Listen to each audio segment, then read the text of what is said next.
30 जानेवारीला राष्ट्रपिता महात्मा गांधी यांची पुण्यतिथी आणि हुतात्मा दिनानिमित्त भारतीय स्वातंत्र्य लढ्यातील शहीदांना श्रद्धांजली देण्यासाठी अमरावती महानगरपालिकेच्या वतीने सायरन वाजविण्यात येणार आहे।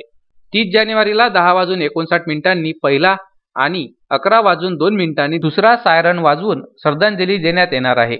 अमरावती शहरातील नागरिकांनी स्वातंत्र्य लढ्यातील हुतात्म्यांना घरीच शांत राहून श्रद्धांजली द्यावी असे आवाहन अमरावती महानगरपालिका प्रशासनाने केले आहे। रविवार दिनांक 30 जानेवारी 2022 रोजी राष्ट्रपिता महात्मा गांधी यांची पुण्यतिथी आहे। हा दिवस हुतात्मा दिन म्हणून पाळण्यात येतो।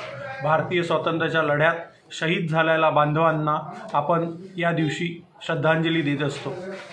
30 तारखेला 10:59 जो पहिला सायरन वाजणार आहे तो श्रद्धांजली सुरू करण्यासाठी असेल व 11:02 जो दुसरा सायरन वाजेल तो श्रद्धांजली समाप्तीसाठी असेल।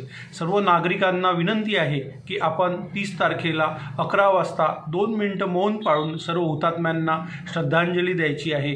कृपया आपण याची दक्षता घ्यावी। यानंतर 29 तारखेला संध्याकाळी 7 वाजता सायरन वाजवण्याची ट्रायल घेण्यात येणार आहे। तर नागरिकांनी या दोन्ही गोष्टींची नोंद घ्यावी ही विनंती। प्रदीप इंगोले, विदर्भ न्यूज, अमरावती।